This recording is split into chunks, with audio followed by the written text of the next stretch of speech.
What would you do if a random kid started calling you mom?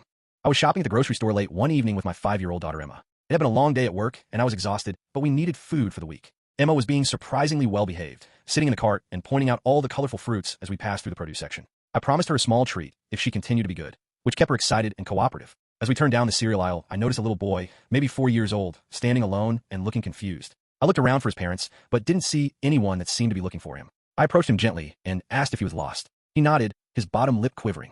I told him not to worry, that we would find his mom or dad. I suggested we go to the front of the store where they could make an announcement. As we started walking, he suddenly reached up and grabbed my hand. The gesture was so natural, so trusting. Emma started chatting with him from the cart, asking about his dinosaur, and he seemed to calm down a little. When we reached the front, I explained the situation to a store employee who nodded and reached for the microphone. The little boy was still holding my hand, and as we waited, he looked up at me with those big, innocent eyes and said, "Thank you, Mom." My heart nearly stopped. I wasn't sure if he was confused or if I just reminded him of his mother, but I didn't correct him. Instead, I squeezed his hand gently and smiled. A few minutes passed, and no one came. The employee made another announcement, and we continued to wait. The boy started telling me about his day at preschool, still calling me Mom, and I played along, not wanting to upset him further. Emma seemed delighted by her temporary little brother and shared her snack with him. After about 15 minutes later, I heard frantic footsteps approaching. A woman with disheveled hair and panic in her eyes rushed toward us, relief washing over her face when she spotted the boy. "Tyler," she cried, kneeling down to hug him. He let go of my hand and ran to her, but then pointed back at me and said, "Mom, help me." The woman looked at me gratefully, tears in her eyes. She explained that they'd gotten separated when she was comparing prices and turned around to find him gone.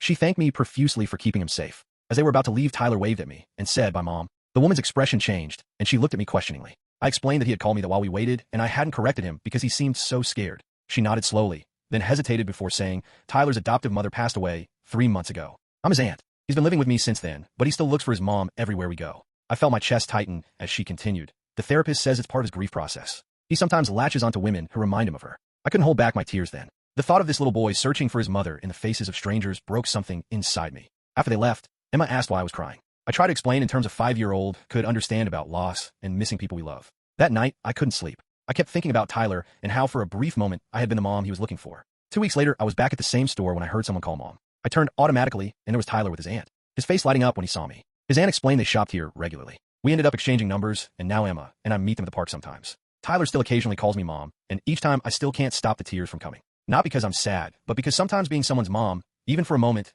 is the most important thing you can be.